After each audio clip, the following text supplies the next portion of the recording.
제가 손흥민 얘기가 나왔으니까 이강인 이야기를 하게 되고 이강인 이야기를 하려다 보니까 떠오르는 사람이 누구인 줄 아세요? 누구죠? 이준석이에요.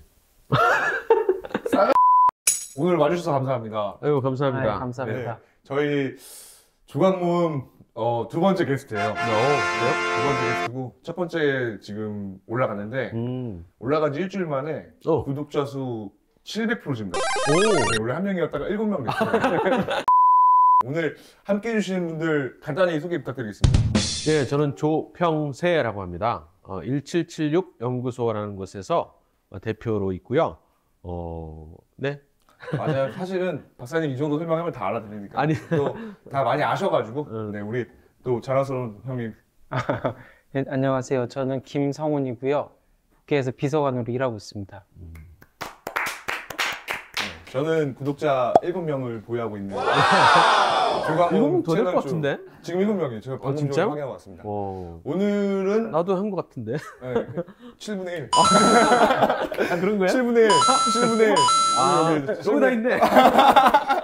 제가 유튜브에 어떠한 흐름이 있는지에 대해서 좀 따라가 보려고 막 찾아봤어요. 근데 이상형 월드컵을 하면 조회수가 좀 잘 나오더라고요. 근데 이상형 월드컵의 내용이 우리가 할 만한 게 없어. 그래서 제가 직접 만들었습니다. 대한민국의 자랑스러운 역사 45년부터 32개를 뽑아봤어요. 32개 가운데에서 내가 생각할 때 이것을 반드시 결승에 올려야 된다. 이것을 우승을 시켜야 된다라는 것들을 골라주시면 됩니다. 각자마다 이제 판단의 기준이 있을 텐데 설명을 충분히 해주셔야 돼요. 네. 네. 내가 형이니까 이런 건 안 됩니다. 그럼. 자, 시작하겠습니다. 어휴. 처음부터 조금 어려운 설명이 필요한 게 나온 것 같아요. 네. 네. 2009년 11월 25일 대한민국 DAC 가입. 네. 둘 다 되게 자랑스러운 거네요. 네. 하나는 원조를 받는 나라에서 원조 주는 나라로 변환되는 그걸 대표적인 예고. 이것도 사실 개발, 경제적인 개발 또 부흥. 네. 또 사실은 88 올림픽을 통해서 사실은 어떤 사람들은 소련이 무너졌다는 얘기도 있어요. 네. 처음으로 올림픽에 공산권을 초대한 것이기 때문에 저도 둘 중에 만약에 선택한다고 하면 서울 올림픽 제가 한 3살 때였을 건데 그 굴렁쇠 굴리는 그 영상은 초등학교 때 학교에서 보여준 것 같아요. 진짜요? 네, 호돌이. 호돌이. 네, 부가쇠. 제가 기억하는 올림픽은 사실 92년 바르셀로나 올림픽부터 머릿속에 기억하고 있는데 서울 올림픽 방금 박사님 말씀해 주신 것처럼 그 동구권이랑 서구권, 자유진영이랑 공산진영이 싸우고 있을 때 세계에 충격을 준. 예. 80년 올림픽이 어디였죠? 모르겠네. 바르샤바인가? 공산권이었고요. 84년도가 아마 아틀란타? 그래서 그때에는 공산진영만 왔었고 맞아. 그리고 84년에는 자유진영만 왔다가 88년에는 다 왔다. 그렇죠. 그래서 이걸 엄청 싫어하는 북한이 막 테러도 하고 맞아요. 테러도 하고. 근데 다 와서 자유민주주의가 결국에 옳았구나라는 거를 전 세계인들이 봤던 그렇죠. 올림픽을 저도 선택하는데 근데 아까 우리 DAC 가입한 거는 우리나라가 도움을 받는 나라에서 도움을 주는 나라로 됐다라는 자긍심이 있어서 32강 탈락하기는 아쉽지만 뭐 다들 만장일치로 올림픽? 저는 올림픽. 네, 올림픽 좋습니다. 좋습니다. 인천 상륙작전 대 한일 기본조약 조인. 가만 있어. 이게 둘 중에 근데 하나를 안 고르면 이제 다시 못 보는 거잖아요. 맞아요. 되게 아쉬운데? 저 사진이 근데 이주상륙작전이 아니래요. 저거는 뭐예요? 저기 필리핀인가 맞아. 상륙할 때. 근데 저 사진을 저 사진처럼 그 메가너가 바다를 걷는 사진을 되게 좋아했다고 들었어요. 그렇구나. 왜냐면 저 사람은 전쟁을 위해서 전투력만이 아니라 전투력 이외의 것들까지 동원해서 이기는. 그래서 군에 대한 지지를 적극적으로 얻어낸 거죠. 일반 국민들로부터. 그렇죠. 아무튼 인천 상륙작전과 한일 기본조약 가운데 다 하나씩 설명해 주시면 좋겠습니다. 의의에 대해서. 뭐 하실래요? 저요? 네. 일단 한일 기본조약. 우리 또 박정희 TV 많이 진짜? 어쨌든 일본이랑 그 국교가 끊어져 있었던 상태에서 이승만 대통령이 워낙 반일 감정이 강하셔가지고 당시 국민 정서도 뭐 계속 그랬고 그래서 일본과 수교를 못 하고 있었는데 뭐 이승만 정부, 장면 정부 계속해서 이렇게 수교 노력을 했다가 박정희 정부에서 이제 한일 국교 정상화를 하면서 우리나라가 이제 국제 무대에 나가는 데 있어서 일본이랑 손을 잡고 맞아요. 나갈 수 있는 기회가 됐고 또 이 한일 기본 조약을 통해서 일본에 있던 그 제일교포들이 국적 없는 상태로 되게 어렵게 살고 있었는데 우리 국가 대한민국 국가로 인정받으면서 그들도 대한민국 국적을 택할 수 있었고 일본 사회에서 차별받던 그런 것들을 해소할 수 있었고 많이 그 북송을 택했잖아요. 그래서 맞아요. 북한한테 속아서. 근데 이제 많은 사람들이 이제 북한이 아니라 대한민국을 택하고 또 그들이 대한민국 발전하는 데 있어서 지대한 공헌을 했대요. 재정적으로도 돕고 일본의 기술력도 많이 한국에 보내주고 해서 이게 국가적 차원에서도 굉장히 우리가 발전할 수 있는, 그러니까 박정희 대통령으로서는 굉장히 정치적인 어려움을 감수해야 되는 것임에도 불구하고 단행했고 결코 박정희 대통령이 친일파여서 이걸 한 것이 아니라 국가와 우리 국민을 위해서 택하였다는 거에서 저 박정희 대통령이 그런 게 멋있는 것 같아요. 네. 그러니까 제대 무덤에 취를 배틀하면서 나라가 필요로 하는 것들을 결정할 수 있는 대통령이었다라는 생각에 다시 한번 감사를 드리는데 저는 그리고 네. 이때 받은 그 일본에서 받은 그 청구금으로 포스코를 세웠잖아요. 네, 그래서 사실 상당히 우리나라 그 경제 발전에도 큰 처음에 이 스타트를 해준 계기가 됐다 이렇게 평가를 하고 싶어요. 그렇지만 저는 물론 네. 인천 상륙작전일 것 같아요. 저도 그래요. 아 그래요? 아 그렇구나. 아 그냥 설명을 부탁드렸던 거고 제가 설명할 자신이 없어가지고 근데 인천 상륙작전은 이게 없었으면 우리나라가 없었다. 그러니까. 그죠? 근데 한일 기본조약이 그때 안 했더라면 조금 더 시드머니 없이 출발한 거 아니겠습니까? 또 천천히 발전되지 않았는가 생각을 해가지고 인천 상륙작전 우리 메가더 장군님에 대해서 좀 설명해 주실 수 있으십니까? 메가더 장군 네. 가장 중요하게 이승만의 친구였죠. 이승만의 친구였었고 사실 그 친분 때문에 이렇게까지 대한민국을 위해서 와준 거나 다름없다라고 봐요. 그리고 미국에서는 사실 대통령감이었죠. 전쟁이 끝나고 돌아오면 당연히 대통령으로 후보로 나설 사람이었는데 막판에 트루만하고 갈등을 빚는 바람에 이제 돌아와서 너무 인기가 많아서 견제를 트루먼이 했다고 보면 될까요? 그렇게도 볼 수 있어요. 근데 이제 결정적으로는 이제 작전상 그 핵, 그렇죠. 핵을 다시 한번 쓰느냐 마느냐. 만주에 핵을 터뜨리면 다 끝난다. 요 말을 했다가 무슨 소리냐. 3차 세계대전으로 번진다라고 해서 그러니까 사실 어디에 맞다라고는 할 수는 없지만은 메가더의 이 결의와 이 깡다는 또 인정을 하지만은 그 당시로서 트루만도 이해가 돼요. 저는 최근에 아니고 한 1, 2년 전에 한동대학교 교목실장님께서 메가더 장군의 멋진 연설을 알려주셨어요. 두 분 다 아실 것 같은데 일본을 점령하고 나서 한 연설이라고 들었어요. 일본을 떠날 때 그 오늘날 세계의 모든 문제는 경제다. 경제의 문제는 군대의 문제이고 군대의 문제는 정치의 문제이고 정치의 문제는 정치인의 양심의 문제이고 정치인의 양심의 문제는 도덕의 문제이고 도덕의 문제는 신학의 문제이고 신학의 문제는 신앙의 문제이다 우와. 라고 하면서 결국에 우리가 지금 세상의 모든 문제들이 그 신앙의 어떠한가에 따라서 달라진다라고 했던 연설이 있어서 그 이후로 좀 더 메가더 공부를 찾아봐야 되겠다. 조금씩 하고 있어요. 근데 되게 한번 강의 써먹어야겠다. 아주 중요한 내용이네. 넘겨주세요. 인천. 네. 네. 유신헌법 대 황장엽 망명. 제가 어릴 때 이제 학교에서 배울 때에는 유신헌법에 대해서는 정말 좋게 배운 적이 없어요. 그래요? 근데 하나하나 알고 있는 게 뭐냐면 그때 찬성률이 지금 91.5%라 나와 있는데 투표율도 그랬어. 그래서 국민들이 원했다는 국제적인 상황을 보고 국내적인 안정을 원했던 그 상황에서 다 같이 결정하는 내용인데 왜 저게 독재라고 하는가에 대해서 물론 뭐 좌파 사람들은 합법적으로 나치도 뭐 자리잡기했다 이렇게 말을 하긴 하는데 근데 그거랑 우리랑은 좀 다른 것 같아요. 그 이후의 행보가 다르니까. 그래서 유신헌법에 대해서 저는 한 표를 던지고 싶습니다.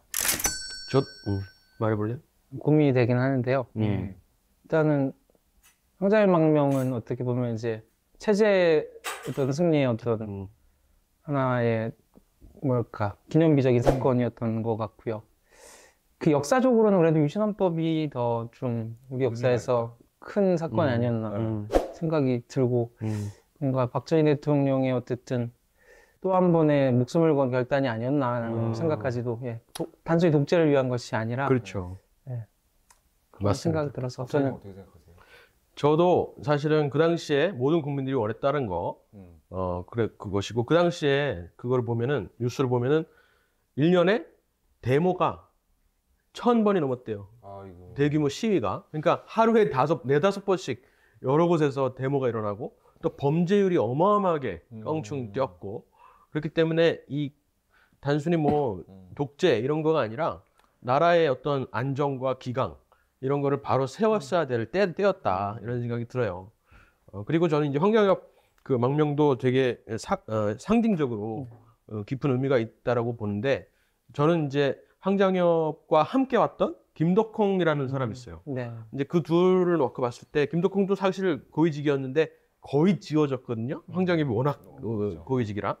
그리고 언론에서도 황장엽이 많이 뜨고 했었는데, 사실은 김덕홍의 이 자서전이라든가 이런 거 보면은 황장엽보다 훨씬 더 자유주의적인 또 이 미국과 이 북한에 대한 반대, 그리고 이 미국과 이 자유민주주의에 대한 긍정이 훨씬 더 확실했어요.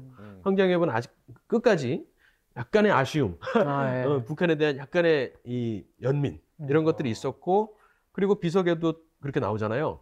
사람 중심 세계관의 창시자다 이렇게 하는데, 그 주체 사상에 대해서 그 철학 자체는 끝까지 믿었던 것 같아요. 그것이 어떻게 발현되었는지에 대해서는 부정을 해서 나왔지만 자기가 만든 그 철학은 끝까지 믿었던 것에 대해서 사실은 저는 비판적으로 봅니다. 맞아요. 되게 적의 적이어서 환영했지만 우리와 완전 같은 편은 아니에요. 그렇지는 않았던 것 같아요. 유신에 대해서는 또 올라가면은 네. 또 설명할 수 있으니까. 그렇죠. 네. 그리고 이렇게 일치가 되네? 좀 이렇게 안 맞을 줄 알았는데. 이제 조금 이거는 근데 지금 한미 상호 방위 조약 때 방공포로 석방인데 이거는 시기적으로도 비슷하네? 그쵸. 감히 말하자면 방공포로 석방을 한 이유가 그쵸. 한미 상호 방위 조약을 딱 맺기 직결돼 위해 있어. 위함이었기 때문에 사실은 이거는 제가 만들었지만 한미 상호 방위 조약이 너무 더 큰 가치가 있는 거 아닐까. 그러나 뭐랄까 저게 이제 결혼이라면 그 결혼을 하기 위한 결정적인 한 방. 프로포즈야, 프로포즈. 그죠? 결혼을 하기 위한 결정적인 한 방의 관점에서 좀 멋있는 모먼트가 아니었나. 그쵸. 그럼에도 결혼식이 제일 중요한 거 아니겠습니까? 그죠? 네, 혼인신고를. 네. 보내신 거다. 저는 근데 이 방공포로를 석방하는 그 결단이 사실은 이승만이 정말 이건 뭐 리스크 얼마나 많은 리스크를 아는 거예요. 그리고 이 또 그 군인들 방공포로들 이 같이 비밀리에 협력해서 이때다라고 하면서 이렇게 사진도 보면은 이승만을 이렇게 추대하면서 나오는 것 자체가 미국마저도 이 한미동맹은 상호 방위 조약은 미국과 같이 이렇게 자유진영이 뭉치는 건데, 이 방공포로 석방은 미국에 대항해서도 결의를 나타내고 우리는 반드시 미국보다도 사실은 더 자유주의적인 사상을 보여준 거잖아요. 그래서 사실은 그리고 또 우리의 주도성이 여기 있었고 방공포로에는 한미상호 방위조약도 그랬지만은, 그래서 방공포로가 조금 더 저는 마음에 갑니다. 그래요? 네. 형님 어떠십니까? 저는 사실 뭐 한미 상호방위 조약에 한 표를 던지고 싶긴 하고요. 그 박사님 설명해 주신 건 너무나 공감하고 네. 생각하고 있습니다. 이게 참 멋있는 순간이냐, 이제 그 결과로 안정화되는 아름다움. 순간이냐. 캐스팅 보트를 글쎄, 좋네요. 지은 것 같습니다. 결혼이라며 근데 아까. 결혼이죠, 맞아요. 결혼이죠. 한미 상호 방위 조약 가겠습니다. 네. 건강보험 전국민 확대 시행 발표돼 유엔이 대한민국 한반도 유일 정부 승인한 날 어떤 순간이 더 자랑스러운가? 저는 약간 이렇게 소리는 제가 보니까 하면서 제 안에 있는 기준을 발견했어요. 뭐냐면은 저는 무조건 옛 것을 선호하는 것 같아요. 더 오래된 것, 더 근간이 되는 거를 더 선호하는 것 같아요. 제가 보수주의자라서 그런지 몰라도 이것도 이제 사실은 유일정부 승인이 더 큰 것 같아요. 전 세계적으로 대한민국의 정통성을 알린 것이라고 이제 이렇게 알려져 있고, 그리고 86년은 건강보험은 사실은 그 당시로서는 전두환 대통령의 가장 큰 업적 중 한 5개 중에 하나로 꼽히긴 하는데, 사실은 지금 국민보험을 생각해 봤을 때 사실은 상당한 적자를, 그리고 사실 미래 세대한테 짐을 떠넘기는 그런 지금 추세로 와 있기 때문에 지금은, 그때는 당연히 모든 국민들의 건강을 보장한다는 게 사실 대단히 획기적이었고 앞서가는, 그죠? 경제 수준에 맞춘 더 훨씬 더 앞서가는 진보적인 조치였지만, 지금은 조금 비판적으로 본다고 했을 때도 저는 48년 12월 12일을 뽑겠어요. 오케이. 형님 어떠세요? 아니, 저도 사실 의견이 같아서 저 유엔의 결정이 있었기 때문에 그 6.25 남침 때도 그 자유진영의 모든 국가들이 대한민국을 도울 수 있었던 거고, 지금까지도 사실 대한민국 중심의 통일을 우리 얘기할 수 있는 거는 우리에게 합법성이 있기 때문에 예, 통일에 있어서도 정말 중요한. 제가 그 공부를 하면서 좀 이견이 있는 거는 제가 아직 뭐 정확하게 파악을 못하고 있는 건데, 저 유엔이 대한민국을 한반도 유일정부로 승인할 때 그 문구 내용이 이제 한반도에 우리만 대한민국만 정부다 인지 지금 우리가 승인한 거는 대한민국 정부일 뿐이다 인지 그 부분에 조금 이렇게 해석이 이견이 있어요. 있더라고요. 그리고 재밌는 사실은 뭐냐면요, 이 같은 문구를, 제가 영어 문장이 정확하게 기억이 안 나는데, 같은 문구를 불어로, 아니 그 당시로서는 모든 유엔 문서가 영어랑 불어로 출판이 됐거든요. 근데 불어로 읽으면은 그게 영어로 읽는 것만큼 확실하지가 않은 거야. 제가 정확하게 그 문구는 한번 나중에 찾아보세요. 네네네. 근데 불어로 읽었을 때, 그래서 그 많은 좌익 사관 이 역사학자들이 불어를 기준으로 그거는 꼭 우리 대한민국만 인정하는 게 아니었다라고 말을 하게 돼요. 영어로 읽어도 아까 말씀드렸던 그런 약간의 모호함이 있긴 해요. 그래서 저 예전에 그 문재인 정부에서 개헌 시도할 때, 헌법 고칠 때 그런 해석 차이를 이용해 가지고 이게 아니기 때문에 뭐 고칠 수 있다 이런 그거로 그리고 나중에 이제 또 유엔이 북한도 승인을 해주잖아요. 나중에는 결국에. 그래서 저는 그 부분에 대한 아쉬움을 한 스푼 담고 건강보험입니다. 근데 저는 좀 건강보험을 좀 세게 말하고 싶어요. 그래요? 그러니까 우리나라가 이승만 때 기틀을 만들고 박정희, 전두환, 노태우까지 경제성장을 엄청 하잖아요. 근데 그때의 그 커져버린 성장의 파이를 국민들이 체감할 수 있는 하나의 방법이 건강보험이었다라고 저는 배웠거든요. 그래서 너무 급성장하고 있는 대한민국의 발전을 내가 직접 경험한 날, 그러니까 월급 받는 느낌으로 우리 회사가 크고 있는데 직원들은 월급으로 알잖아요. 그러니까 그런 것들을 경험하는 시기였고, 저게 없었으면은 더 안정적인 근로를 경험하면서 일하는 국민들이 더 적어졌을 거고, 그래서 지금까지 이어지고 있는 성장이 더 부족하지 않았을까? 그래서 저는 유엔에 대한 아쉬움과 저 건강보험에 대한 바뀌었어요? 아니. 보건복지위에 얼마 전까지 있었는데, 그러니까 이제 물론 복지를 공부하는 사람은 기본적으로 알고 있는 내용이더라고요. 복지제도가 만들어진 게 이제 비스마르크가 이제 그 독일의 공산화를 막기 위해서 그 국가가 이제 복지제도를 제공함으로써 이런 혁명에 동참하지 않도록 그런 제도적으로, 그러니까 굉장히 이 선의로 보이는 많은 제도가 그 본심을 보면 완전히 선의보다는 이제 정권을 맞아요. 지키기 위해 시작하는 경우도 많다라는 것들을 생각하면서 어. 그리고 또 사실 저는 이제 보건복지위 하기 전에는 복지제도에 대해 잘 생각 안 했었는데 정부가 어느 정도 선에서 이걸 제공하느냐를 정하는 게 상당히 중요하구나. 약간 복지에 대해서 부정적인 경우가 많았었는데 이게 이게 국가가 이제 가진 재정 안에서 어떻게 이걸 제도적으로 그 국민들한테 제공할 수 있느냐를 결정하는 게 정말 어려운 거고 중요하다라는 거를 많이 생각하고 있어요. 예. 근데 어쨌든 전 유엔 쪽에 알겠습니다. 좋습니다. 유엔 2대1 처음으로 갈렸나 보다. BTS.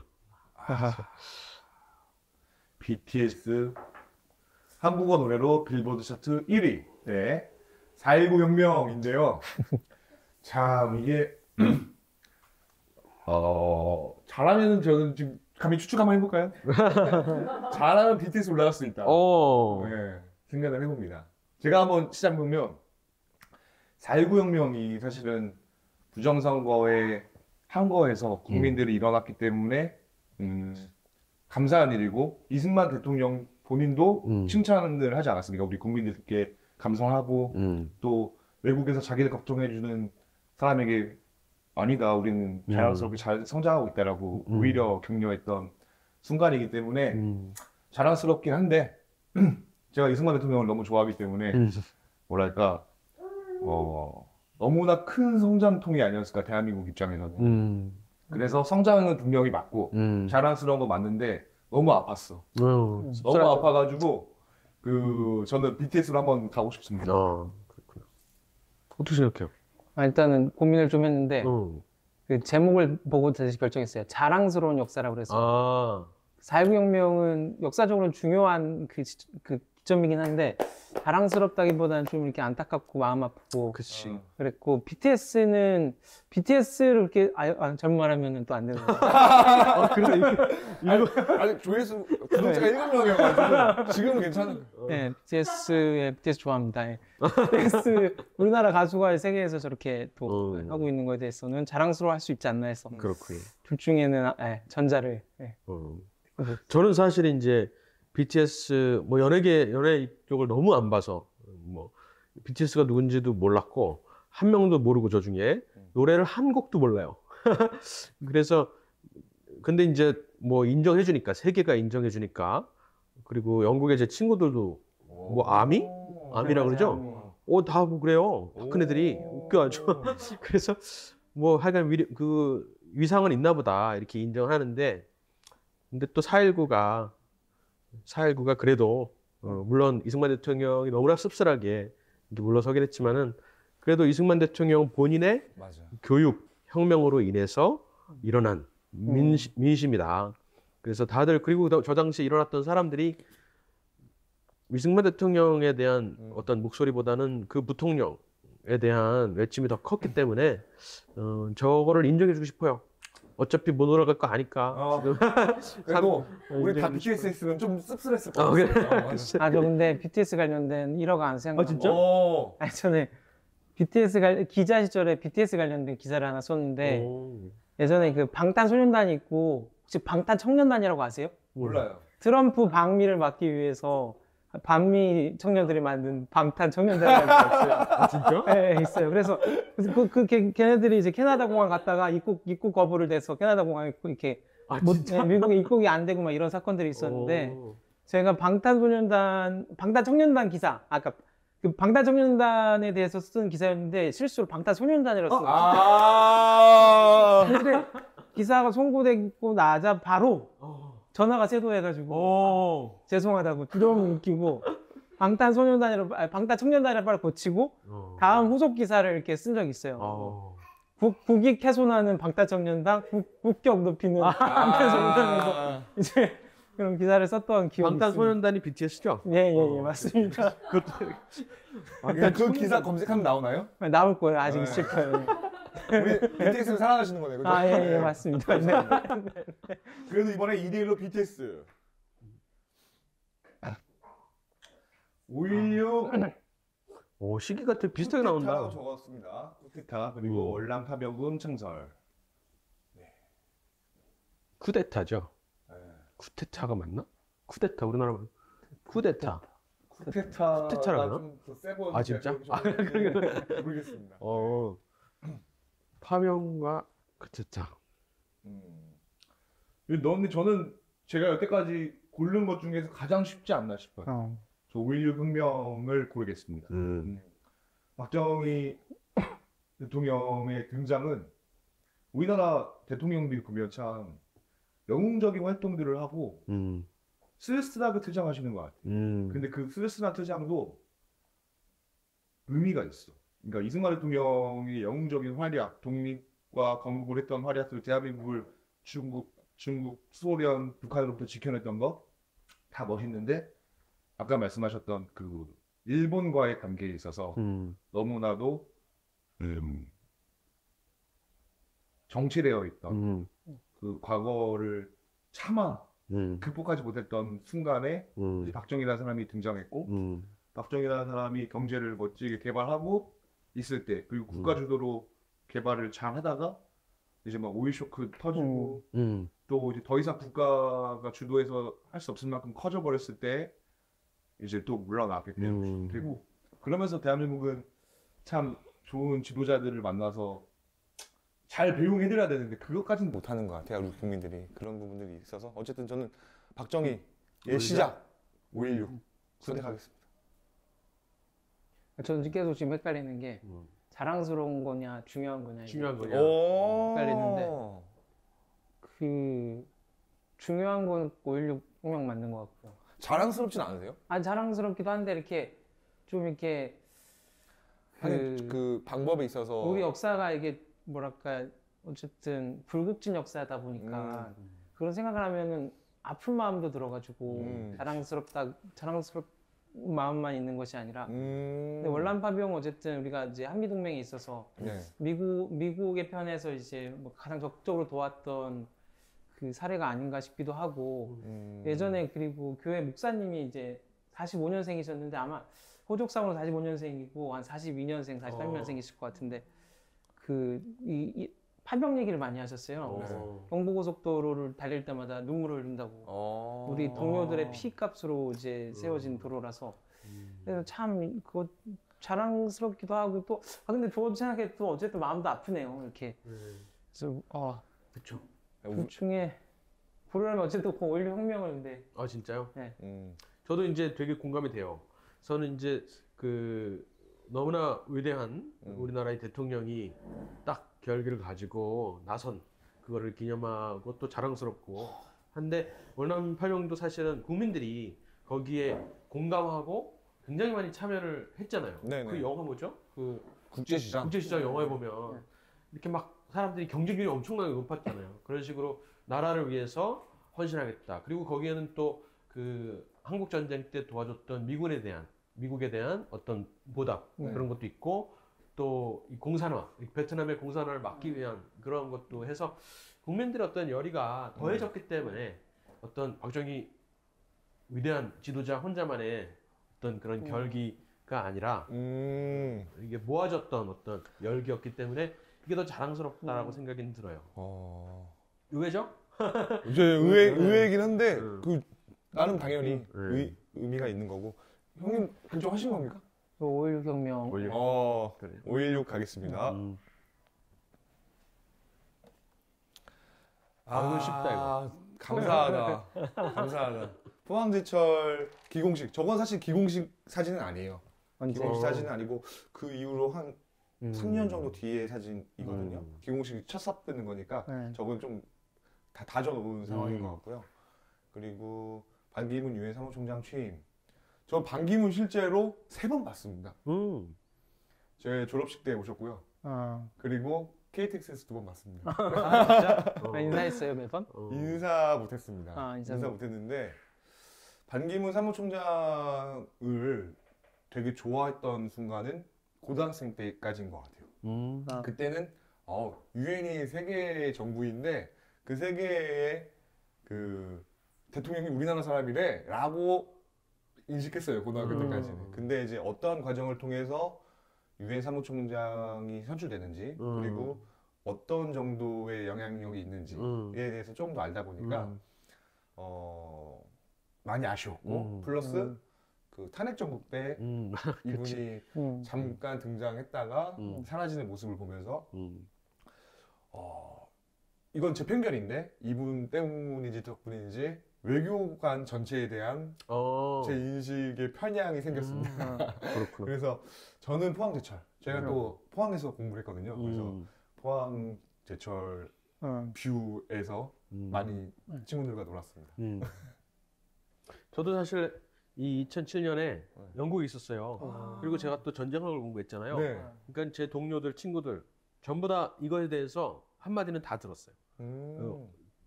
축하한다고. 굉장히 그래서 사실 개인적으로는 저 반기문 사무총장의 취임이 굉장히 의미 깊은 저 대학생 때였는데 되게 말 그대로 뿌듯했었던 거죠.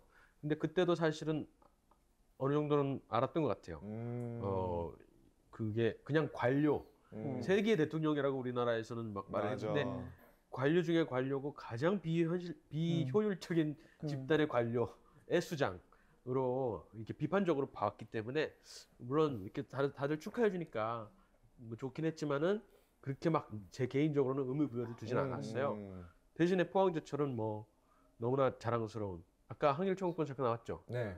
그걸로 저거를 설립했고 우리나라의 경제 개발의 기틀을 다진 거기 때문에 저는 왼쪽으로 하겠습니다. 네, 저도 왼쪽입니다. 그리고 박정희 대통령도 존경하지만 박태준 회장님 너무 멋있는 분이셔가지고 제가 알고 있는 게 사실인지 한번 확인 부탁드리겠습니다. 그 박정희 대통령이 5.16을 진행을 할 때 박태준은 참석시키지 않았대요. 5.16 혁명 그 군에 끼지 않았대요. 왜냐? 내가 이 혁명을 잘못되면 내 처자식을 누가 살릴까? 저도 그 얘기 그렇게 들었어요. 네. 의지할 만큼 맡겼던 후배다.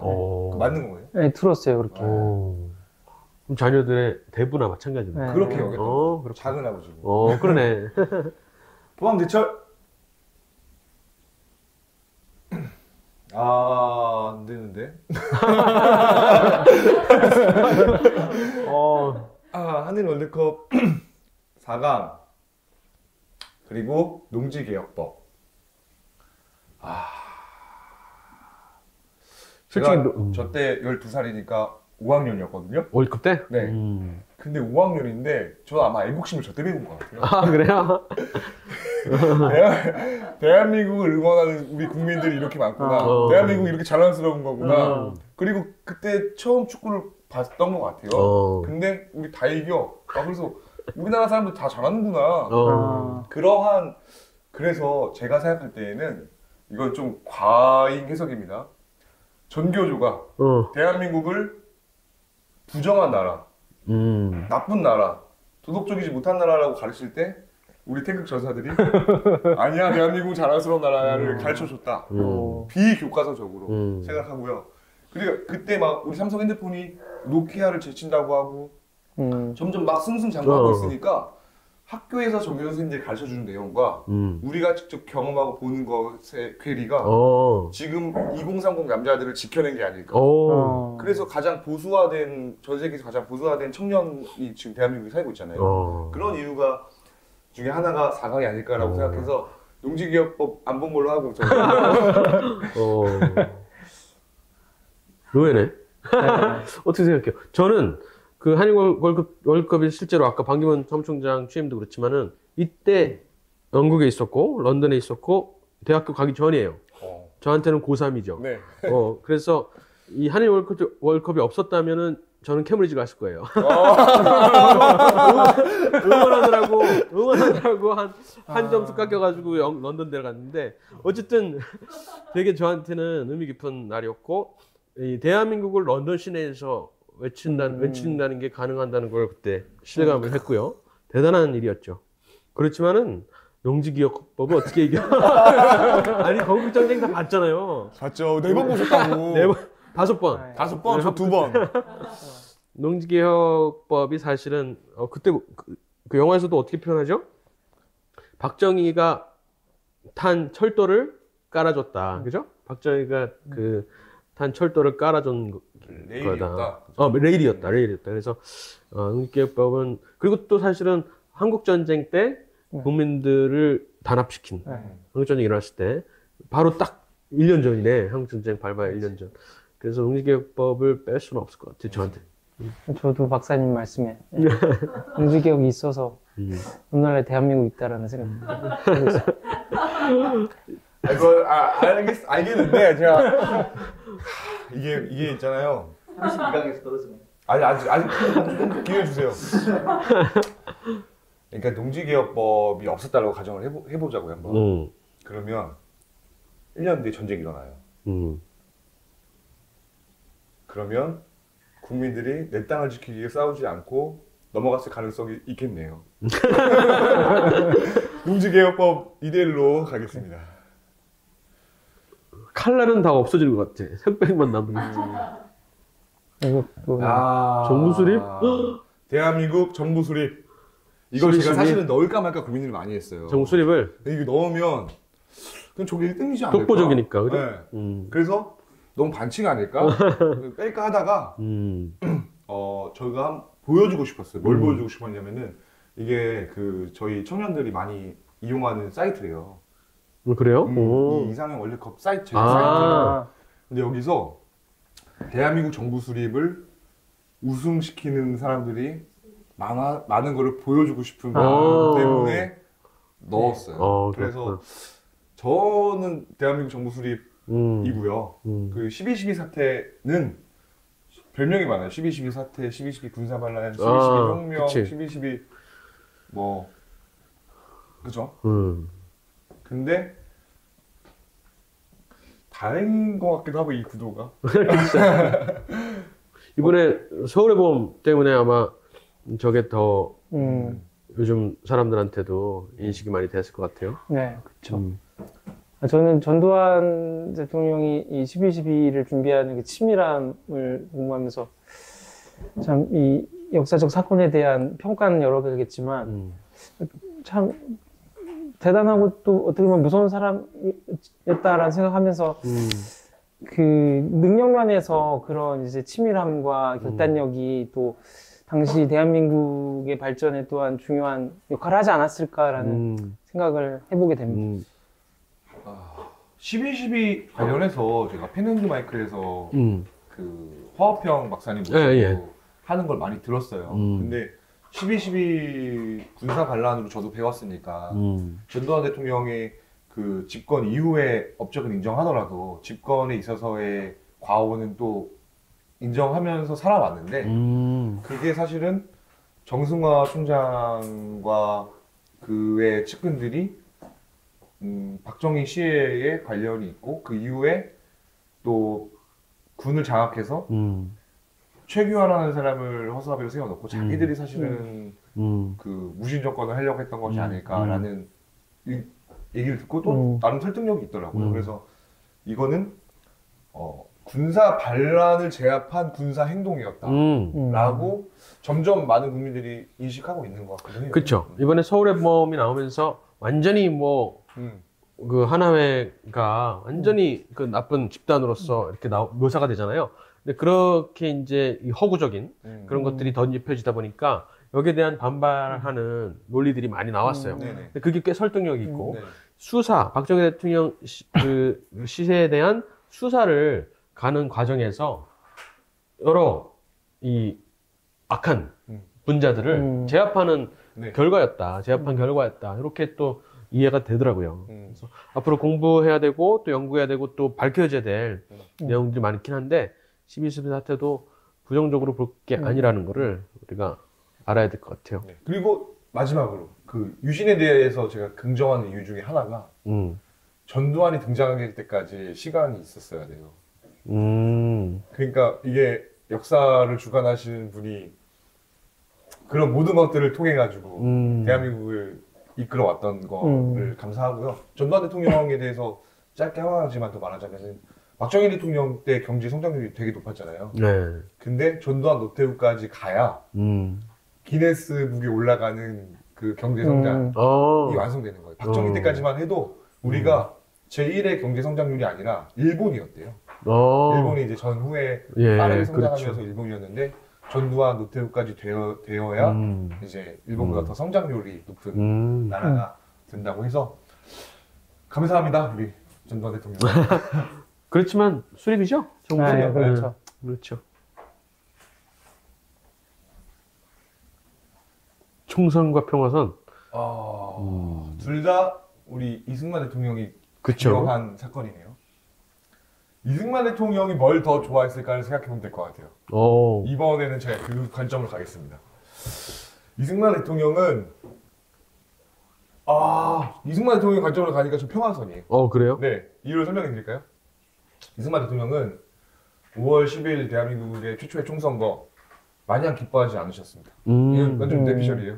왜? 절반의 선거 아쉬움이 있어요. 그리고 북한. 4.3 있고 여수 반란 있고 이러니까 지금 슬픈 마음으로 선거 치르고 있습니다. 비장합니다. 근데 평화선 보면은 분단선 없죠. 이 통일된 대한민국 그리고 있고 이 완전한 이 포부를 가지고 그리셨을 것 같아요. 그쵸. 그래서 감히 이승만 대통령은 평화선을 선택했지 않았을까. 네. 새로운 시각이다. 물론 총선거 없었으면 엄청난 위기가 있었던 건 맞지만 어떤 걸 더 기쁜 마음으로 했을까 한번 골라봤습니다. 설득됐어 좀.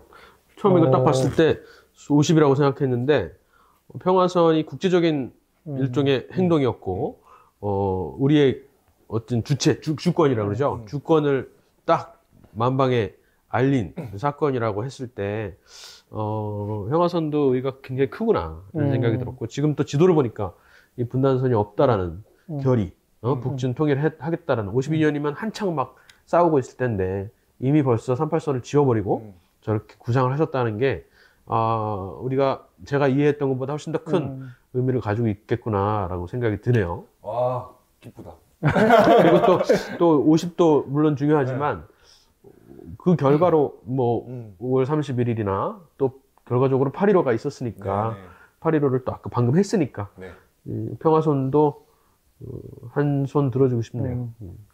저는 총선거에 한 표를 던지고 싶은데요. 어쨌든 그 우리나라에 전혀 없던 자유민주주의 제도가 어떻게 보면 그 최신식으로 들어온 거잖아요. 남녀가 맞아. 한 표씩 여기 사진 보면은 여성분들 절반 있지 않아요? 신분이나 어떤 재산은 상관없이 동일하게 적용된 거로 봐서, 그러니까 유럽도 사실 유럽이나 서구 사회도 그런 보통 선거를 하는데 너무 오랜 시간이 걸렸는데 단번에 이뤄낸 거에 대해서 이 세계사적으로도 되게 의미 있는 어떤 자유민주주의의 어떤 사건이지 않나라는 생각이 들어서 네. 스위스보다 빨랐다 그러죠? 그죠? 영국보다 어때요? 영국은 더 먼저 했어요. 여성의 투표권. 네, 서프리지 그 운동을 많이 일으켜가지고 유럽에서 꽤 빠른 속도로 영국은 먼저 했어요. 30년대인가? 근데 스위스보다 빨랐고 프랑스보다 빨랐다는 얘기도 있는데 잘 모르겠어요. 그건 찾아보면 금방 나오지. 네. 그래도 이번엔 평화선입니다. 2대1로 평화선 가겠습니다.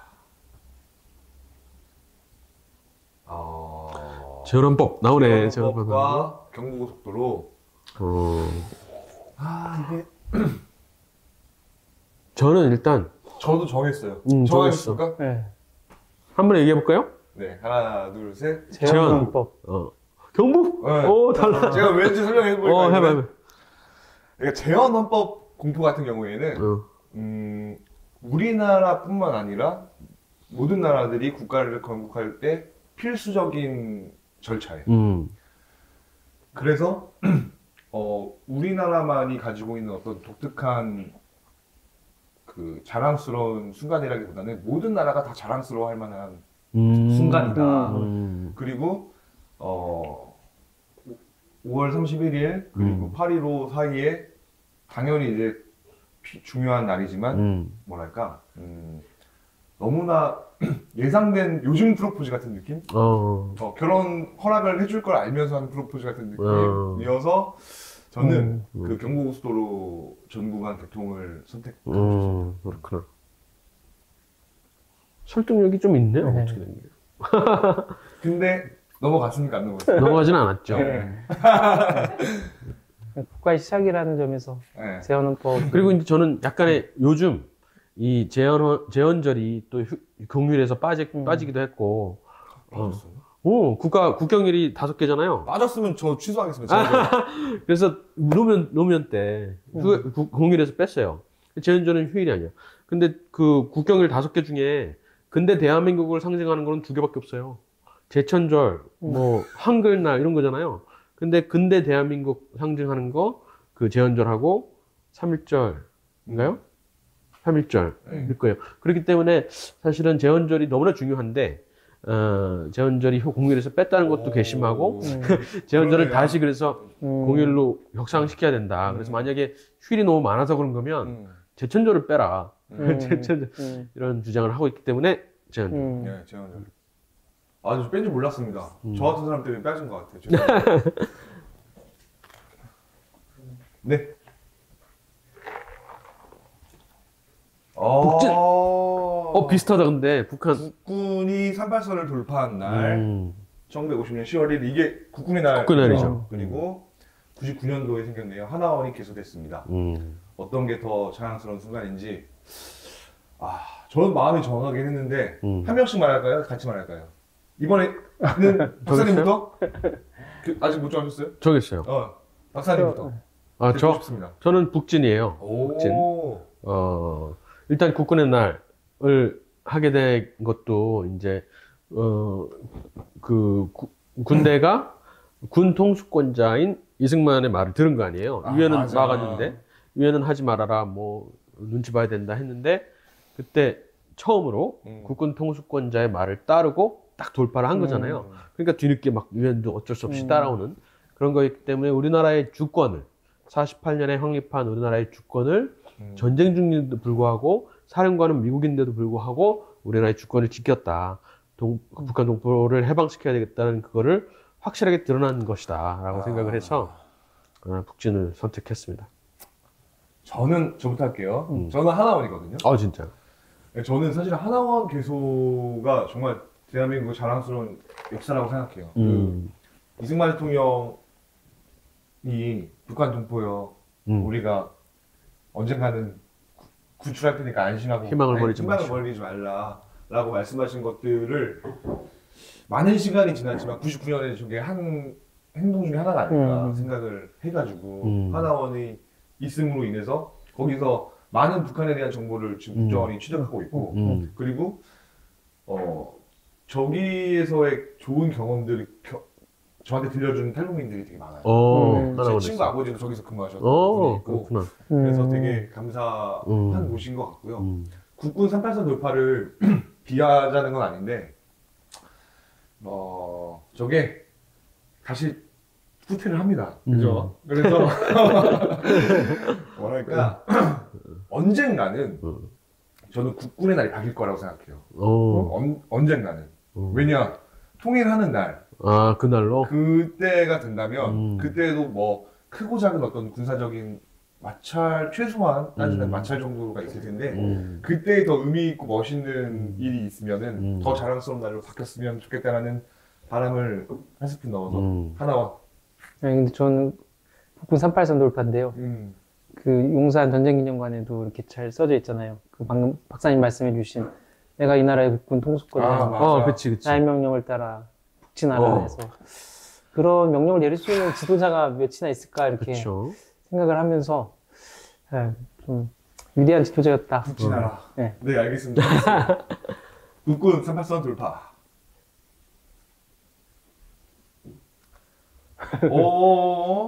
손흥민 EPL 득점왕과 국민교육원장. 근데 제가 잘 몰라서 그러는데 국민교육원장에 대해서 좌파들이 그렇게 비판하는 이유가 뭐예요? 내용 보면 너무 좋은 내용이고 그대로 하면은 다 잘 되겠다 싶은 내용들밖에 없는데 왜 비판하는 겁니까 우리?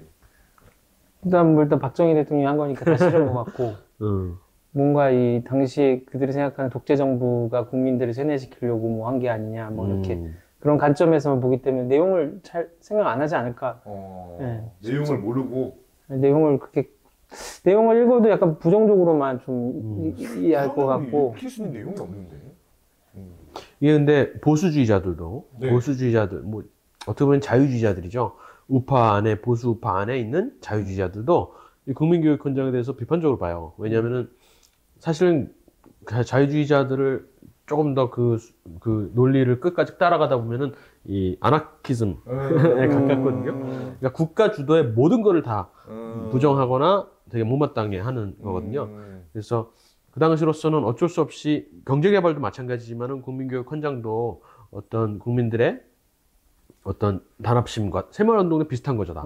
그런 게 필요했어서 시대적으로는 박정희 대통령의 위협이 그 업적이 굉장히 큰 거지만 이걸 포함해서 그렇지만 이제 그 약간 유토피아적인 자유주의 유토피아 되게 우파의 어떤 궁극점을 따졌을 때는 국가가 그렇게 교육까지 이렇게 어떻게 방향으로 해야 된다.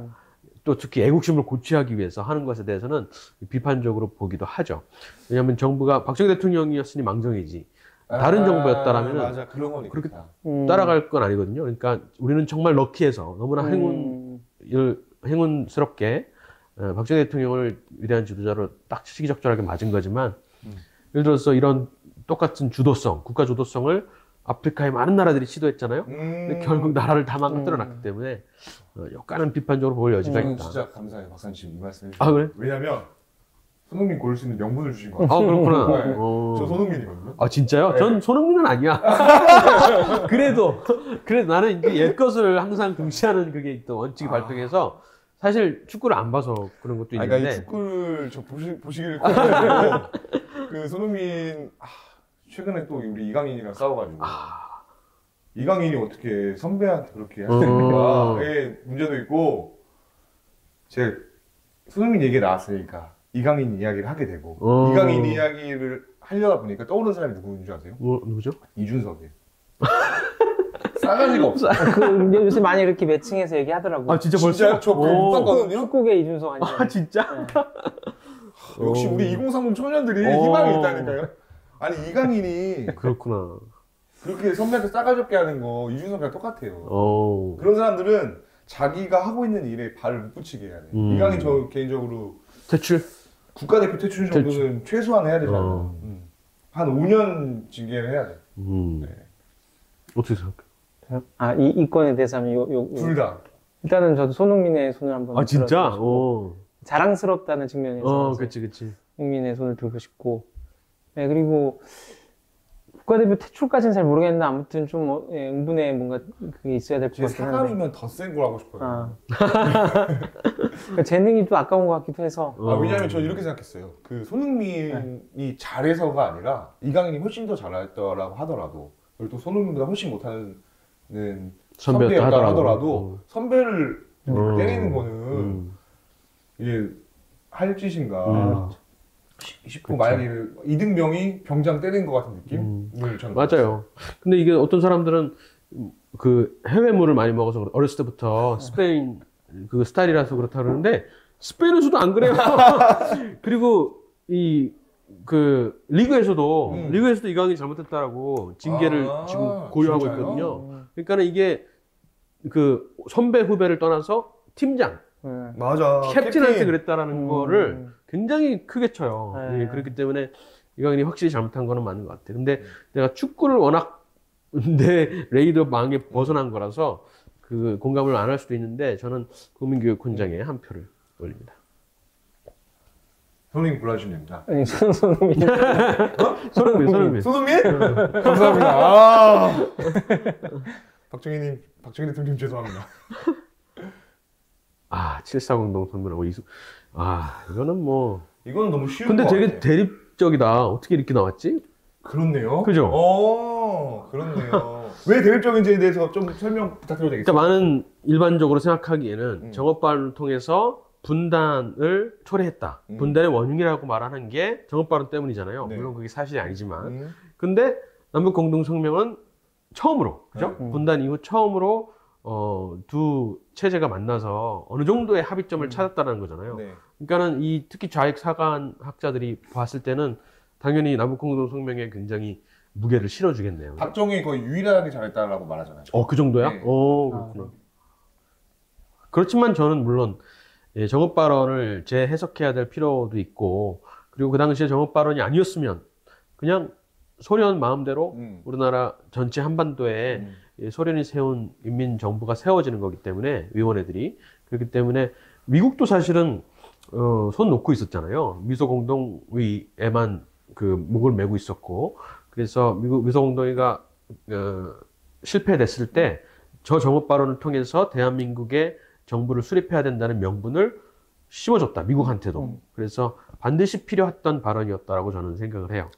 그리고 공동성명은 사실은 우리나라의 통일 담론이 이때부터 잘못됐다고 저는 봐요. 왜냐하면 이후락이 박정희 대통령이 이후락을 보내잖아요. 그때 그 일화를 보면은 평화라는 단어를 하나 지워서 보냈대요. 평화라는 단어. 그러니까 그 당시에는 미국도 중국하고 소련을 경제하기 위해서 중국하고 핑퐁 외교를 통해서 손을 잡고 있는 마당이었기 때문에 어쩔 수 없이 약간의 공존, 또 이렇게 평화 이런 것들을 강조할 수밖에 없었다라는 거죠. 그래서 어쩔 수 없이 평화라는 거는 우리가 타협하자라 그래서 쥐어 보냈는데 이후락이 거기에서 여러 가지 회유에 넘어가서 한민족이라는 것과 자주 이 두 가지를 더 가져온 거예요. 그래서 한민족, 자주, 평화통일 요 세 가지가 그때부터 계속해서 지금까지 평화통일의 담론이 되어버렸는데 이 두 가지는 사실 합쳐놓고 보면은 우리 민족끼리거든요. 그래서 결국에는 나중에 이거에 근거해서 김영삼 대통령마저 동맹보다 민족이 우선입니다. 이런 말을 하게 되는 거거든요. 통일에 있어서는. 그래서 되게 큰 첫 단추를 잘못 깬 거다 이렇게 생각을 합니다. 네, 저도 동의하고요.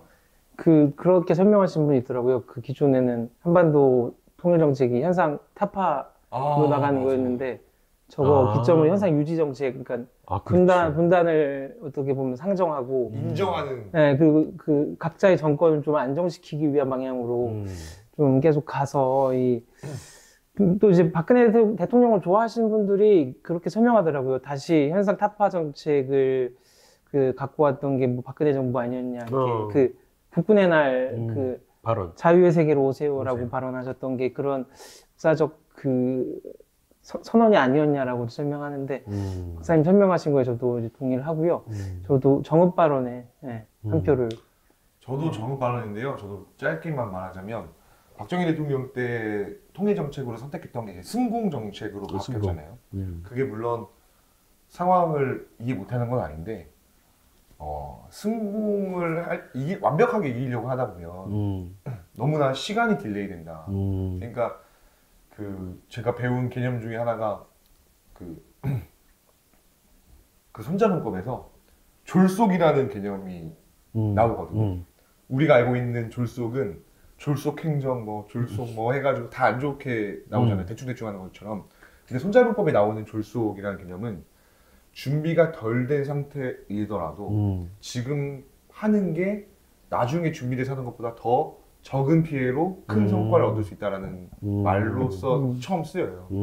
그래서 예를 들면 그 고지를 빼앗겼어요. 네. 그 고지를 탈환할 수 있는 가장 좋은 시점은 언제냐? 빼앗긴 직후라는 거예요. 그때가 그들도 대비를 덜 한다는 거예요. 그래서 이 통일이라는 관점에서 봤을 때 우리가 준비 안 된 통일은 재앙이다라는 말이 유행처럼 번지고 있는 이 세태가 저는 좀 통탄스럽거든요. 준비 안 된 통일이 재앙이다라는 관점은 우리의 관점인 거죠. 지금 정치범 수용소에서 죽어가고 있는 사람들, 꽃제비로 떠돌아다니는 아이들, 그 사람들의 관점에서는 준비 안 된 통일이라 할지라도 천국 같은 거일 거란 말이에요. 그렇죠. 그래서 넉넉하게 이기려고 하면은 오히려 이기지 못할 수도 있다는 생각을 한번 더 하고 싶었고요. 그래서 저는 박정희 대통령을 존경하지만 저 선택은 좀 아쉽다. 물론 미국과 소련의 그 중국과 그 화해 분위기에서 어쩔 수 없는 불가피성을 인정하지만 아쉽다. 그래서 저는 오랜만에 밀치하는 것 같다? 네, 정읍 발언. 32강 마지막이죠? 32강 하고 좀 쉬겠습니다. 6.29 선언 대 대한민국 수출 100억 달러 돌파. 이건 일치할 것 같은데 저는 100억 달러 돌파입니다. 그래요. 10년 전이구나. 6.29 선언 10년 전. 어떻게 생각해요? 약간 정치적인 것과 경제적인 것 중에 글쎄요. 고민하고 있는데요. 저는 6.29 선언을 어떻게 해석하느냐에 따라 다를 것 같아요. 근데 지금 일반적으로 우리가 6.29 선언을 생각할 때 87 체제죠. 87 체제를 생각할 때 그 전에 있었던 공화국들을 그죠? 박정희 대통령과 이승만의 건국 요거를 부정하는 의미로 아 대체했다. 지금까지 독재였는데 아 이제야 민주화를 이루었다라는 식으로 수정하는 수정주의적인 시각으로 87 체제를 보면은 6.29 선언을 좀 비판적으로 보고 싶어요. 근데 그게 아니라 이것은 이승만 대통령이 세운 민주화. 사실 민주화가 이때 생긴 게 아니라 이승만 대통령의 건국부터 사실 민주화란 말이에요. 제휴대로 된 자유민주화였고 그래서 그것에 그런 또 박정희 대통령의 어떤 약간의 권위주의적인 면이 있었지만은 그래도 어쩔 수 없는 한계를 가지고 있었던 거 그리고 그것이 결국에는 6.29 선언으로 그래서 6.29 선언을 체제의 전복적인 차원이 아니라 체제의 결과로서 지금까지 역사의 어떤 40년 역사의 결과로서 6.29 선언을 87 체제를 본다면 그것도 의의가 있다 이렇게 생각을 해요. 그래서 둘 다 결정한 거기 때문에 저도 배국 달라입니다. 근데 내가 답을 안 들었어. 저는 6.29 선언인데요. 오 그렇구나. 어쨌든 이제 보수 정권이 산업화만 이룬 정권이 아니라, 그러니까 그 세력이 아니라 민주화까지도 저렇게 성공적으로 한 게 우리 이승만 대통령부터 시작된 어떤 보수 어떤 우리 정당이 아닌가라는 생각을 지금 우리 하고 이제 32강 마무리되고 있잖아요. 네. 근데 좌파 대통령 때에 일어난 일들이 있나요? 선택한 거 가운데 김대중 때 김대중, 노무현 하나원이 김대중 때 아니에요? 99년도니까 97년 IMF 터지고 그렇겠다. 그런가 보다. 그쵸 98년도인가부터가 대중 정권. 아 그렇구나. 살다 보니까 김대중 대통령이 감사한 점도 있네요. 근데 나는 당연히 100억 달러 돌파라고 생각을 해서 6.29에 한 숟가락 얹은 건데 6.29 소리예요. 네. 의외로. 그러면은 100억 달러 돌파 네. 하겠습니다. 좋습니다. 오. 한번 올린 것만 해도 저는 사실 네. 감사했어요. 그러니까 한번 올라갔어. 16강 왔어. 그래서 이렇게 결승이야 벌써? 네. 네.